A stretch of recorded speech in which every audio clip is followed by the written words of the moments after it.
Ladies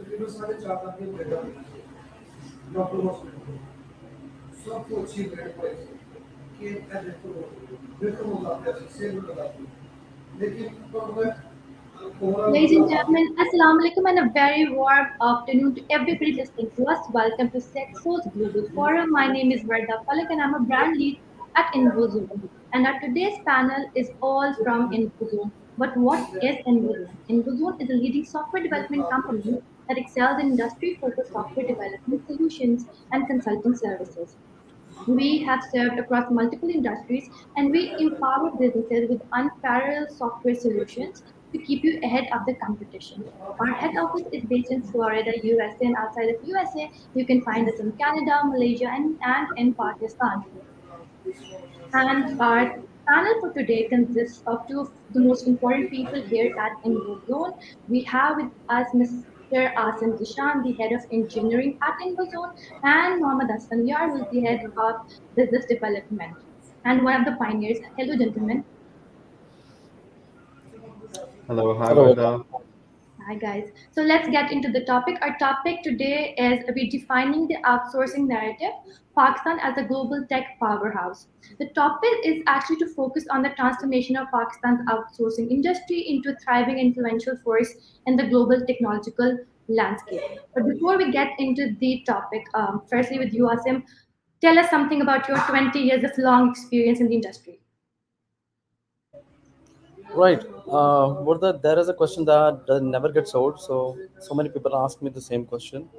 The reason is because 20 years ago there were not a lot of forums. There were not a lot of companies, tech hubs in the Pakistani ecosystem, and obviously times were a little different. I mean, I still remember that we as an engineer had to run after the companies, and the companies were running ahead of us.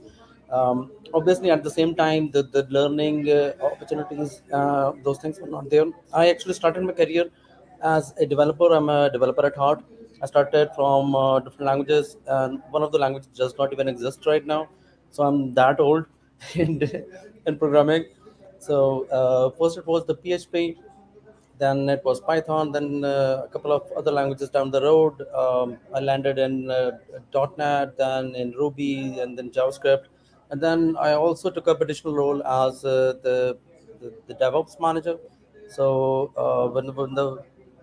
when the first time the term was coined, I upgraded all of my team of the sysadmins to the DevOps, and from that point onwards, I was the DevOps manager. And the journey has been very great. It has been very exciting. It has been very rewarding, and I thank the Almighty Allah for all the blessings that He has given me.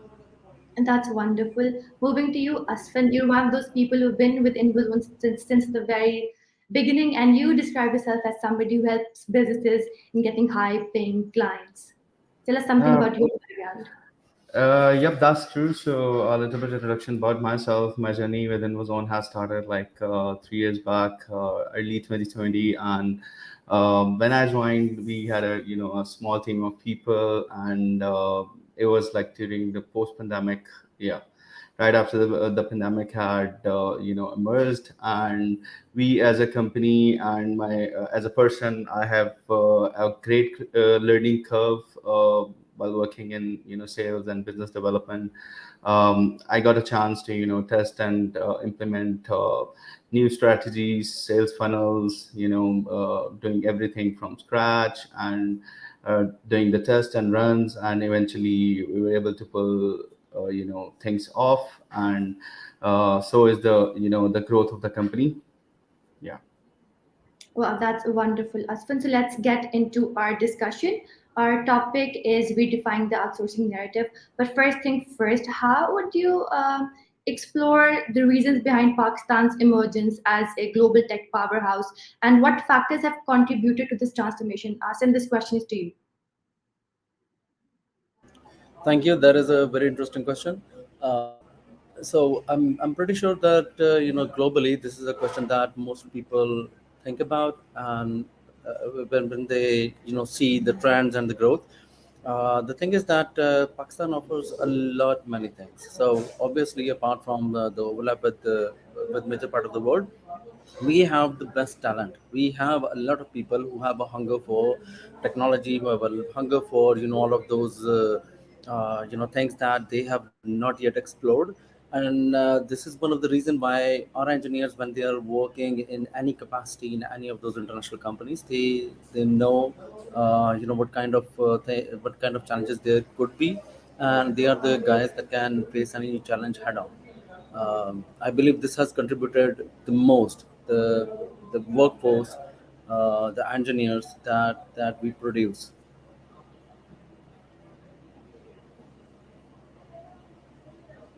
Wardah, I guess you're on mute. Yeah.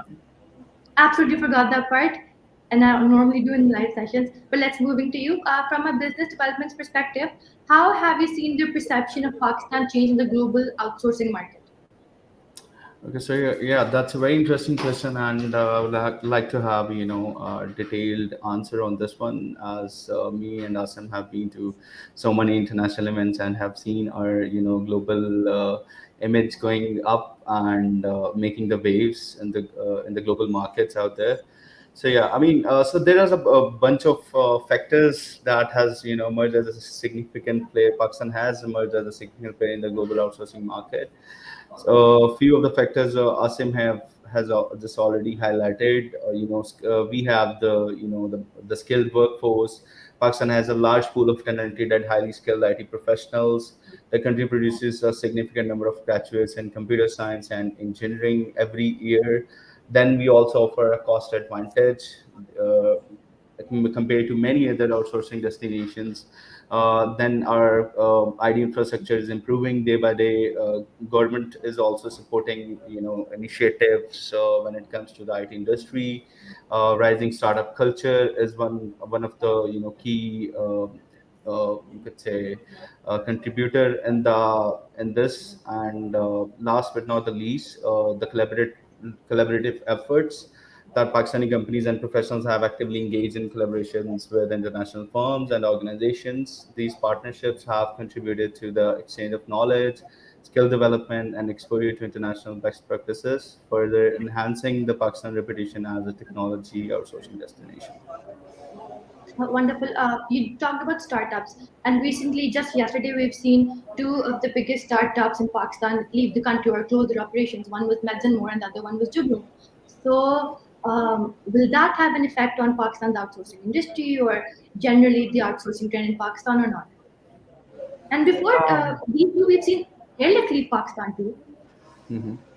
I would say, I mean, it won't have such any such massive effect on Pakistan's global outsourcing reputation, as you have mentioned startups. So startup cultures and the startup industry, it works very differently because investors' money is involved, and sometimes we are just seeing at the the outer picture of it that you just named a few startups that I'm not aware of, but there's one very famous startup, Airlift, who Yes, that back in left a last year year. ago, like they closed their operation on a single day Mhm. notice.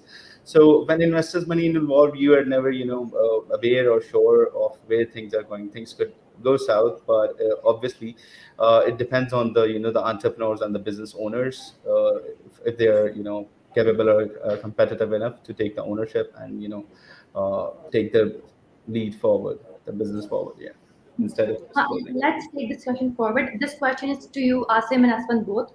What do you think are specific advantages or the plus point that Pakistan offers as a remote development and staff augmentation destination or a country? Asim, you can start first. Right. So, one of the major thing is that the kind of talent that Pakistan offers, and the kind of the engineering pool that we have, it is unparalleled, it is unmatched, and obviously, it is cheaper than the rest of the world, right? So it's more affordable. Uh, but as I was mentioning a little while back, a little earlier, the engineer, the kind of grooming that these engineers get, they know how to, they know the building blocks of any technology, and they know how to upgrade from there. So, for example, if you're talking about one programming language to another programming language, the basic concepts, the basic building blocks, the basic legal blocks are the same. And this is one of the reason why these engineers can catch up on any language, any new technology very fast. They are very efficient. They are very hardworking people, and they can get most of those things that the industry calls impossible. They can get it done in no time. You talked about that we are a cheaper outsourcing destination. Is that in Cheaper. comparison to our neighboring countries or the countries in this Indo-Pak region? But have you not seen that one of our very specific neighboring countries has seen a rise or a boom in their outsourcing industry? What's the difference between them and us? If we had to talk about our neighboring country to be very specific here. Mr. Asman, can you please answer this one? I'm having a hard time listening to Okay, this. sure. No worries. Okay, so question was for the both of us. So Asim highlighted a few points. So whether when it comes to cost effectiveness, or if we are saying that we have, there are a bunch of factors that contributes to it. One is we have the cost of living, the labor cost does matter. But if we compare it to the neighboring countries, they do have the similar advantage to offer to the global market. But sometimes when it comes to quality, and then there comes English proficiency. So we have English is widely spoken in this room in Pakistan. Most IT professionals are fluent in English, making communication and collaboration with international clients. Then there is cultural affinity. Pakistani professionals often share cultural affinities with Western countries, particularly with the United States and the United Kingdom. The similarity in culture helps in establishing rapport and understanding clients' requirements and expectations well. So I think that's where we actually stood off out of the competition, if I have to put it in that way. And then there are a bunch of other factors too. Time zone compatibility. I mean, Pakistan time zone is GMT +5, which allows us for overlapping working hours with many countries in Europe and the United States. Uh, so yeah, I mean, Okay. these are a bunch of factors that contributes to the advantages of staff augmentation in Pakistan. Let's take this narrative 180 degrees and talk about the challenges that Pakistan might face when it comes to maintaining our spot as a good outsourcing destination. And let's ask this from Aswin first. Right. Okay, so yeah, this is for Asim or me? Sorry. Both of you actually, but let's stick to you first, then you can go to Asim. Okay, sure. Uh, so the bunch of it, I would talk from business development perspective, the kind of challenges we have been faced. One is the skill gap, that exists between the industries and academia. I mean, we do have skilled workforce, the youth and the vibrant, IT graduates coming in every year, but there's this gap that exists, which is contributing towards the and leading us towards the challenge. I mean, it makes us as a global tech powerhouse uh, challenging to appeal to the international clients and audience. And yes, I mean, government has taken up quite some initiatives, and we as a company, as an individual private entity, we have in the past, even now, we collaborate with even you. Last week you were uh, in some university, signing an MOU and pushing or motivating these companies to send out their graduates or interns to the companies to so we can reduce the challenges. Then investment is another challenge in the sectors like technology, which is also taking us towards the bottom line. Then there's a lack of tech incubators and accelerators that support startups. Uh, and then I think there's a lack of building strategic partnership for resources and the market access. So I think these are collectively all the pointers contributes towards a challenging infrastructure or situations that we have been faced in Pakistan at the moment.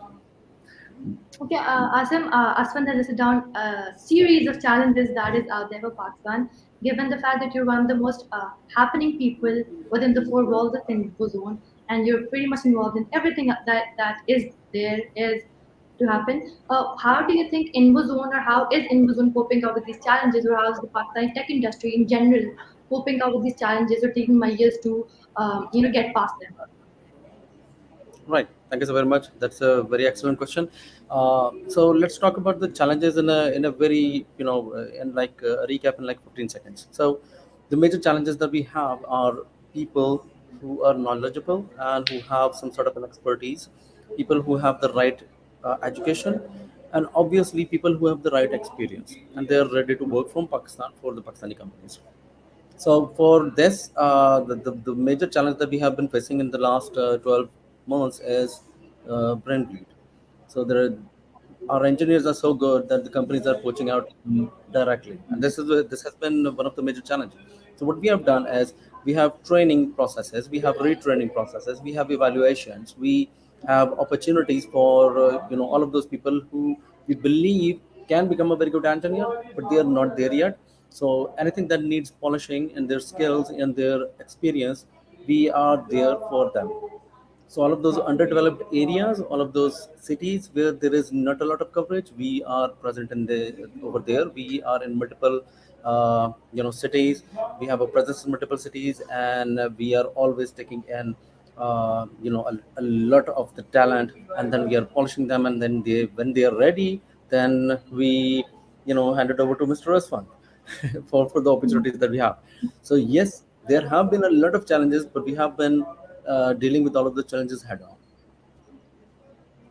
As for that, Asim said that all these opportunities are then handed over to you. So how do you ensure that continuous growth is achieved? So what we do is, I mean, as a business development individual, or who's looking at the growth side of the company, our job is to get the sale done. Make sure that these developers and That the money is coming in, to be honest. that these people that we invested in our time, energy, and trainings. So we actually help them find jobs, and help them place with international clients out there. So yeah. Okay, let's take our discussion to 2 years back when we were in the pandemic period when COVID-19 was at the peak. And how do you think the pandemic affected the outsourcing industry in Pakistan? And how has the country adapted to the changing landscape after 2020? And Mhm. anyone of you is welcome to answer it first, Asim Rasim. Okay, let me take that one first. So yeah, I mean, post-pandemic or pre-pandemic, or during the pandemic, remote work or and digital transformation, it has shifted to so many things, or to remote startups, and invested in digital infrastructure to ensure business continuity. I mean, there are a bunch of factors that I would like to highlight here today. There was this increased demand for certain services. There was a surge in customer support and call center services as companies seeking assistance in managing customer interactions. And there was, like, focus on healthcare and e-commerce industry. Upskilling and reskilling become part of the company's culture, and you know, it became necessity, or as Asim was highlighting earlier, that we opened up our operations in in the areas where nobody could consider to have the to find the right talent for us ourselves. And then government has also supported with some tax exemptions and infrastructure development initiatives to encourage outsourcing industry growth during the pandemic. And last but not least, diversification of client base, where companies just like us, we try to target new markets, and not just limitizing ourselves to one single countries or markets from where we could bring in the new business, or to find new clients. So that's how we you could say sail the ship during the pandemic. And eventually, I mean, going back to the pandemic, if I have to, talk about a little bit about Invozone. So we had this exponential growth during the post-pandemic time period, from a company of, that's 50 to 70 employees. We went up to, 500 employees during that time. So that's almost, 600 to 700% growth within 1.5 years span time. So yeah, it has been good for the IT industry so far. Agreed with that one. Asim, the same question is for you as well, but from an engineering perspective, and I have a little part more to add in it. Has the engineering pool or the fresh graduate pool been affected after the COVID, was over, and there were more fresh graduates in the industry? that you were looking for? Has it somehow affected them? Well, it has certainly not affected that. The one of the major things that has affected is that we the topic of the discussion is that Pakistan is now the outsourcing hub. So a lot of companies are approaching Pakistan for their talent requirements.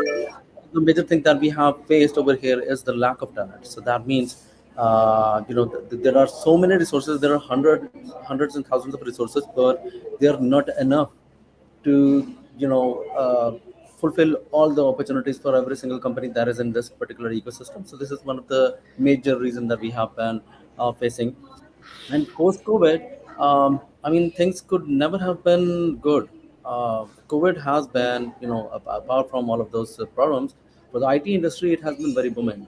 Why? Because we explored a lot of opportunities and a lot of things that we probably found them taboo or not possible or stuff like that. The reason is one of the most common thing that came out of pandemic was the work from home, so the remote work. So now the same thing that we have been trying to tell the world for the last 5 6 years, now the world knows that yes, things can be done remotely. And remotely, if you just add in a couple of things, it can be more beneficial to them and their organization and their goals. Yes, remote work is the new and the Yes. coming future of work as well. Let's delve into the future. Um, let's talk about the future of the Pakistan tech industry with the rise of automation and AI and artificial intelligence. How do you see Pakistan's tech industry evolving to stay relevant with all these trends? Asim, you could take the floor first, and then we move on to us. Yes, thank you. So, you know, I have seen a major shift in the Pakistani industry, especially the students, the universities. They have shifted their curriculum, and now there are so many universities that are teaching, open courseware of MIT, or some other open courseware from Harvard. So the thing is that we have aligned our syllabus, we're aligned our education, we're aligned our universities with the international standards. We are always giving them opportunities to learn. Then there are multiple multiple opportunities from say Google, Microsoft that are trying to train and retrain all of those engineers, all of those students as well. And then there comes a lot of companies like us who are trying to train and retrain the same engineers on the latest trends. So the way I see it, AI, ML, if you talk about any other programming language, any other technology, things have never been good. Things Asfand? have never Couldn't been agree, this good. couldn't I agree more. agree. Thank you, Asim. Asfand, do you have anything to add to this part? I just have one last message. So I would like to leave our audience here today, with a message of inspiration. Pakistan, with its talented workforce and supportive government initiatives, is on the path to emerging as a prominent player in the global technology landscape. The country's strategic location, coupled with its vibrant setup, and Pakistani tech professionals are making their mark internationally, as Asim have already mentioned, and disrupting industries and attracting investments too. With continued investment in digital infrastructure and education, Pakistan could rise as a global tech powerhouse. Is not as is distant, but vision being realized each day. Thank you, Asfand. But we have a few more questions. I hope you're still staying in the session with us. Mm-hmm. Okay, Asim, this one's for you actually again. How does Invozone ensure quality control and project management when working on, remote development projects from clients all over the country? Right. That is one of the questions that most of the sales team or the clients that I go into 360 review or a discovery call into, they ask the same thing, that the developer is not here. How do I know that the developer is actually working on something and they are actually producing something? So in order to facilitate that, what we do is we add in transparency. So when I say we add transparency, that means that everything that we do or the engineers that do, the client can actually track it. And by track it, I mean actually we open everything up. So all of the tasks that the developers were working on, how much time they've spent on it, which stage is the project right now. There are multiple meetings. There are multiple meetings with the multiple stakeholders. So there are like demonstrations and there are like project clarity meetings. So a lot of that effort goes into bringing the whole process to a stage where it can be as transparent to the customer as possible. Mm-mm. Thank you very much for that answer. I've been just told by the backside that we have a question in the comment section actually. And we're just waiting for that question to come through, and I can ask that question for you both. Before that, Asfand, is there any example of a client whose project that we were doing here at Invozone, which came out to be a success, or do we have a success story from Invozone that you can share with us? Yes, I mean quite a bunch of obviously I might be not naming any of the projects or startups, but we have globally helped so many startups and the companies who came with us with just an made an idea. We helped them build this MVP. From MVP, they went into pitching their MVP to the investors. They were able to raise great amount of funds. Either it's like seed angel investment, seed from, even we have helped companies generate series A, B, C, and D. So there are quite a good number of examples that we have successfully executed so far in this, especially in the healthcare and the on-demand services sector. Yeah. That's a big hit to us here at Invozone. The question is here on the screen. It's by Mr. Zain. I put the question forward to Asim and Nassim, both of you. The question is, we talked about failing startups, right? So the question is, what was the root cause of these startups failing when the need across the globe is growing beyond all capacities? Right. If I may answer this one. Or absolutely, please, sir. So the startups as an idea, it does not fail. It does not fail because it does not have the right seed money. Majority of the cases that I've studied where the startups fail is only because of one thing, and that is poor planning and poor execution. So they probably started off with something where they need someone senior involved, but they have not involved somebody senior. And if you do not have the right talent or the right engineers in your team, you're probably going to do a lot of things, but it will not be in the right direction, which will eventually increase your cost and your time as well, and maybe you will not be able to achieve your targets. So proper planning, the right team is very much needed, and this is exactly what we have been talking about. That we give the right planning, we have the right transparency, and we have the right team for any needs. Aswan, would you like to add something? Yeah, I would just like to add what I mentioned earlier when I was, giving the airlift example. So, the second thing that Zan has asked is when the need across the globe is growing beyond all capacities. I mean, it's for the demand side, it's fine to grow, but there are some other external market factors such as inflation. If companies have to be competitive in the market, they have to offer competitive pricing. So that comes under the point that Asim mentioned: poor planning, or poor strategy that they have executed. And then comes the investor money again, and inflations are going up. Investors are pulling off their money from the big tech and coming to the the startups and saying that, okay, we want this much of the dividend on the or the company share each year.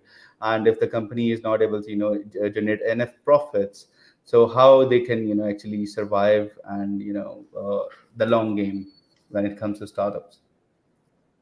I hope that Zen that satisfies your question. So let's wrap up the session. And I have one final question, given the fact that Aswan has already shared his 2 cents on this. Asim, the question is to you.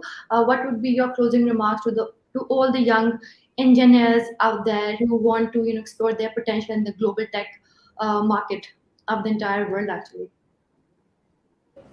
Right. So this is one of the most common questions when you visit the universities. You've been asked. So the thing is, yes, the universities or the teachers or the students or the tech players in the industry, they can help you. They can give you the opportunities, and that's pretty much it. How you catch those opportunities is up to you. If you're not putting in the right effort, if you're not putting in the right mindset to learn all of those things, to practice them, and to try to be at a better position where you were yesterday, so maybe all of these efforts will not work. So one of the main thing, or one of the most major thing that you guys can do is, if there is an opportunity that presents itself to you in the form of a university, in the form of some sort of a mentor or an organization or a seminar or something, please do participate in that fully. Please try your best to learn all of those things and try to be a little different. Don't just follow the herd. That is my advice to the people. Thank you, Asim. That is wonderful. Aslan, you have actually answered this question already, but I still have something for you there. If you go back, let's say 10 years, and there must be a lot of young men and women there who want to be the next Asfandiyar, let's say. So, what advice you would give them? Your top three takeaways. So the one advice or the top three give takeaways that I would give to my audience would be the number one, get out of your comfort zone, right? As Asim was mentioning that you don't need to follow the crowd, or if somebody is not attending the webinars or the events happening in your university related to the latest trends and tech talks, you should go. That's something coming out your comfort zone.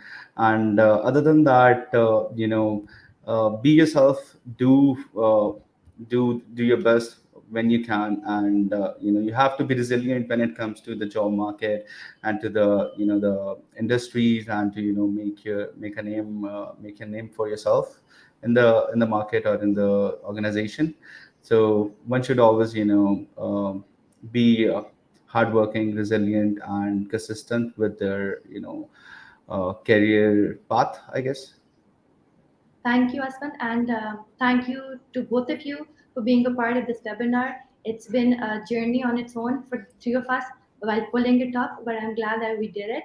And to everybody listening out there, our topic was to redefine the outsourcing narrative of Pakistan. And with this topic, we have aimed to challenge the preconceived notion about Pakistan's role in the global tech industry. I hope this session was very informative for you. And if you have any more questions, don't forget to drop them in the comment section below, and hopefully one of us would get back to you as soon as possible. With that, I bid farewell to you. Thank you so much for joining us. Allah Hafiz. Allah Hafiz. Thank you so very much.